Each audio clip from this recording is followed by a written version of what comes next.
Hey everybody, how you doing? Welcome back to Hart Talks. So today I have a guest on my show and I'm going to tell you a bit of an embarrassing story.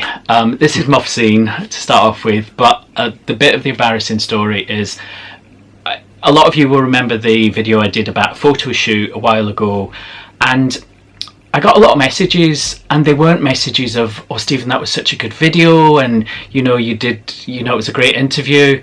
The questions were, the comments were, who was the hot man? No, yes, it was who's the hot guy, and I was like, okay, it's Mufseen. Why have you not passed these comments on to me? I know, I'm just doing it now in front of the camera.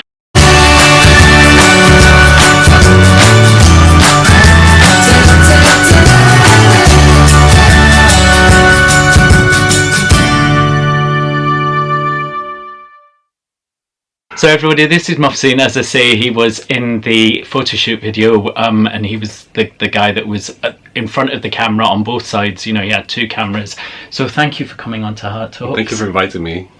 And Mufseen I think you're quite interesting because you've got quite an interesting background and interesting jobs and what you do, and I just thought it'd be really interesting today to get you on Hart Talks and talk a little bit about who you are and what you do. So would you just give us a 1 minute rundown of? I hate talking about myself.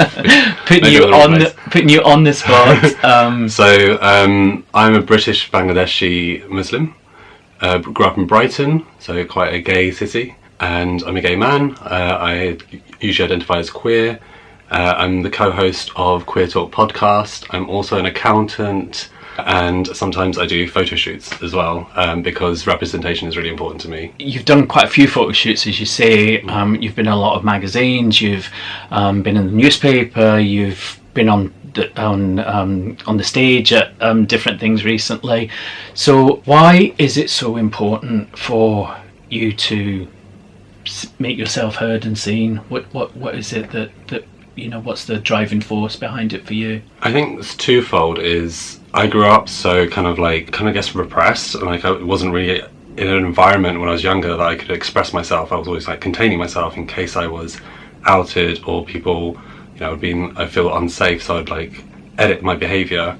So I guess now that I'm an adult, I want to express myself fully in all my queerness, but also recognising that when I was younger, the reason I couldn't express myself or didn't feel like I could is because there wasn't representation out there in media, in magazines, or anywhere really. So I never really saw anyone who was like me, and it's not to say there wasn't specifically a British Bangladeshi Muslim on TV. South Asian representation was really low, or if we were there, we would just be specific roles, and then gay representation was just when I grew up, mostly just camp personalities, and there wasn't that kind of person who really resonated with me and who I was. Yeah. So when I grew up, representation was almost a labour, because I had to take pieces and fragments of different people and characters in real life and in the media on TV, to kind of figure out who's my role model, or how do I put this role model together? Who am I? It's quite an important thing for us, isn't it? Growing up, we need people that we can look at and connect with, and be like, and so it's very important. So being gay is one thing that comes with its issues. Being gay Muslim, we were talking earlier, and I was saying that I only have one other gay Muslim friend that I know of, but obviously this is something that I don't hear spoken about very often. So how difficult is it to be Muslim and be gay? Because obviously I grew up in a Christian family where it was a sin to be gay, so I am sure that that there's a lot of pressure on even having been out and working in this kind of LGBT space. I've only also met a few gay Muslims who are doing this stuff, and you compare it to how many other gay people are out there doing activism, advocacy. It's difficult because the way it's always framed is as if it's one or the other, and you internalise that when you're younger, and you think, okay, so I can be gay, but that means I'm not Muslim, or if I'm Muslim, then I have to give up being gay because it's it's not allowed in that religion. And what we're finding now is we're carving space for you to be able to hold both identities. Yeah. And that's kind of where I come, and well, the way I see it is I can be Muslim. And I would always say that I'm culturally Muslim. I may not pray 5 times a day, I may not follow every rule, but then which Muslim does? It's kind of difficult because you're always told you can't be both. And growing up in the mosque, which I basically did grow up in a mosque because I was 2 streets away from the mosque. Right. My dad was the president of the mosque committee and stuff, so I was deep in it. Yeah. You realise there's so many kind of double standards, and being gay and eating pork is always like the worst sins in the world. Yeah. If you eat pork, you're not Muslim. If you're gay, you're not Muslim. Right. But if you go out drinking, smoke weed, like commit adultery, you'll be forgiven. Yeah. So I just, in my head as a young person, I just couldn't figure that out. I can't choose to be gay. I just am. Yeah. But why is that the worst thing? Yeah. And it's as if one set of rules for one and another set for another, isn't it? What about stigma? Because as somebody who's my father was Puerto Rican, my mother was Scottish, so obviously I grew up in a time when being looking different was something that wasn't accepted. So and also being gay and being HIV positive, there's been I faced stigma in a lot of places. For you, being gay or being Muslim, has there been more of a stigma on either one of those? So I've always thought about the stigma that I face being gay within the Bangladeshi community, because the stigma is real. It's not always verbalized, right? But a lot of the stigma comes through the silence. Yeah. Of we don't want to talk about it. Yeah. Even once you're out, people don't want to talk about it. Right. So how can you engage with your culture if people who hold your culture, that connection is blocked? So that's difficult, and that's kind of the stigma that's always kind of affected me deeply. But then in the LGBT communities, there is kind of stigma around, well, mostly just being South Asian, what does that entail, the kind of stereotypes. I'm constantly fighting. This is kind of why I think representation is really important within LGBT communities, is I'm not a stereotype of a brown person who's gay. I don't want to say what the stereotypes are because I don't really like it. Yeah. But there are certain stereotypes that go with being brown or Asian, and kind of assumptions people make about you. And what I'm seeing now, especially with social media, is that kind of spectrum of people who are all queer POCs are able to shine and have their own platforms, and we see the diversity amongst them. So I think I don't know how people used to do it before social media, to be honest. We were talking about that earlier. It's amazing just how many people grew up without ever telling or ever talking, or it's kind of scary to think what their journey must have been like. Yeah, because when I was younger, if you think about me when I was 16, gay, Muslim, in Brighton, the only way I could connect with other gay people was through gay dating website, hookup websites, and that's not really a place for 16, 17-year-old. Yeah. Social media didn't exist really back then. Yep. So you can find yourself in dangerous spaces, and that's why it's important to have. Yep. I say this in the podcast as well, sober spaces, not because it's not drinking, it's because it's safer for children, younger people to go and find out more about themselves. Yeah. In safer ways. Yeah, I grew up in a time when Section 28 was the rules, so even though I knew I was gay, I couldn't even learn about it. And as you say, I did the same as you. I went on to gaydar and places like that and did things that I look at now thinking, wow, that was really dangerous, and that could have ended very differently. So it's so important, isn't it, to have education and information for people. And I suppose that brings us on to the podcast. I love Queer Talk. It's I was telling Mufseen that I go to bed at night and I get my podcast ready and I just lie there and listen to it as I'm going to sleep. And Mufseen has been doing the Queer Talk for, you've done one season, two seasons, and they're just taking a break at the moment, but getting ready for the third. It's another, as a listener. For me, it's another way of people being able to tell their stories and share, and luckily I now have my my places where I know I fit and where I belong and who I am. But there are a lot of young people who don't have that, and having a podcast like Queer Talk is amazingly important. So where did you come up with the idea, and what, you do it with Spencer, obviously. Spencer, yeah. So where did it come from? What was the idea? It's kind of like what I was saying earlier. I wanted a space to be able to tell my story.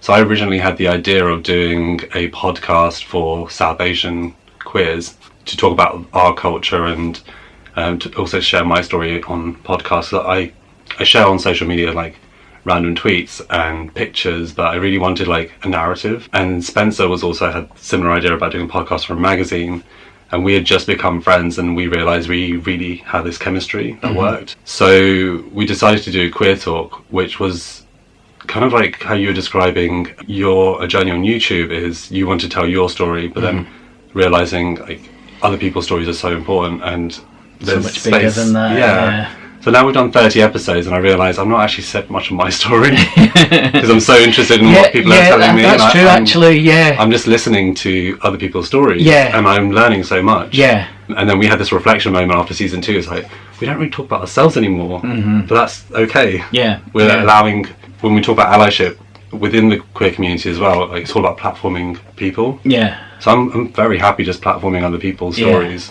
Mufseen and Spencer have been on stage here in London. You were at the Vaudeville Theatre, weren't you? And then you were above the Stag. Yeah. So was it live shows kind of thing? So Vaudeville Theatre was part of a kind of like a collection of performances. Right.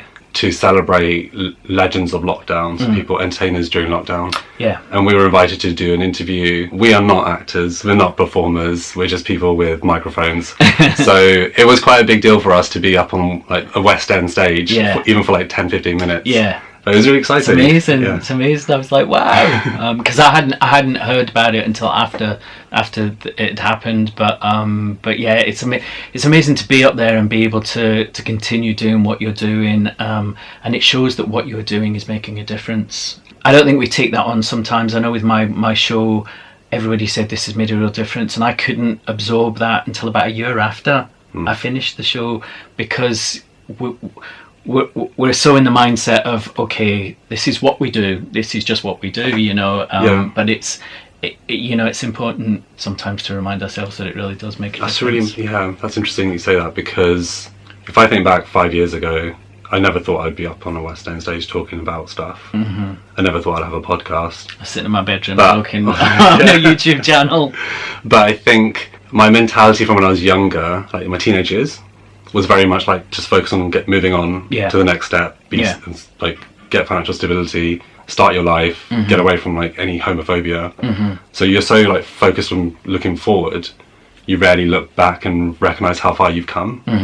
And I normalize everything really quickly. So saying like, oh, I was on a West End stage, I've already normalized that in my head. Yeah. And I don't appreciate. And you haven't really absorbed it properly. Yeah. I think that's what happens. I'm saying we don't absorb it until later on. And then you're just like.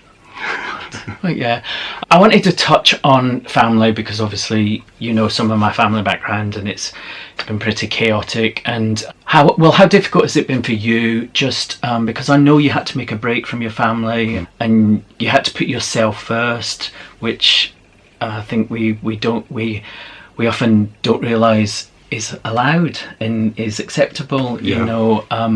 So it's a real. So I know that pain of not being with your family. So how has it been, and how is it going? Where are you with that at the moment? Yeah, it's not a decision I just made lightly. It was a very difficult decision to make a couple of years ago, to break away from my relatives, and that's just because I was just realising I've been out for a few years. People don't want to talk about not just me being gay, but like all my LGBT activism, which was kind of taken off and was doing more. And it's like, I want to be really proud of myself, but the people I care about don't even want to recognise it. Yeah. So that kind of dissonance grew and grew, and I just realised, this is actually making me really unhappy. So I have to put myself first and just surround myself with people that are proud of me and are proud of my achievements. Yeah. Allows me to be happy as well. But it's not easy because relatives, family, and it's been difficult, but it allowed me to reset the status quo. And a year and a half has passed, and I'm now talking to some of my family, but the people that I choose to, and the people that I can rebuild a connection with. Right. So I'm coming in from a much more healthier angle, but it's not something I would recommend everyone to do, because it's very difficult. It's very difficult, yeah. When it happened, it was all up on BBC News. I got a lot of attention on social media. Loads of people were messaging me, saying well done, congratulations, and it's like, I can't really pat myself on the back. Yeah. But what I realised through a lot of those replies is a lot of people have done this, regardless of why. Some people have done it because they wanted to marry someone of a different race, and their parents didn't agree. So it was really weird to get kind of replies from people who were straight, because I'm so used to getting replies from people who are gay, Muslim, and saying like, it's great that you're out there representing. Yeah. I'm getting people from like different religions and different races like messaging saying like, it's great because we've all had toxic families. But yeah, it's not something I would recommend, but it's definitely something that you should, I would say, always put your own mental health first, but it's sometimes hard to see that. Yeah. So just to end with, do you feel that, and this is a question again that I ask myself, do you feel that you are in a place now emotionally that you accept that you are good and that you are enough? Because I think when we don't have our family there to give us that, to support us in that, we often don't. This is my own personal things I've felt. I think it's hard to think that you deserve or that you're good enough or that you're. So how a year and a half in, after you did what you did, how do you feel?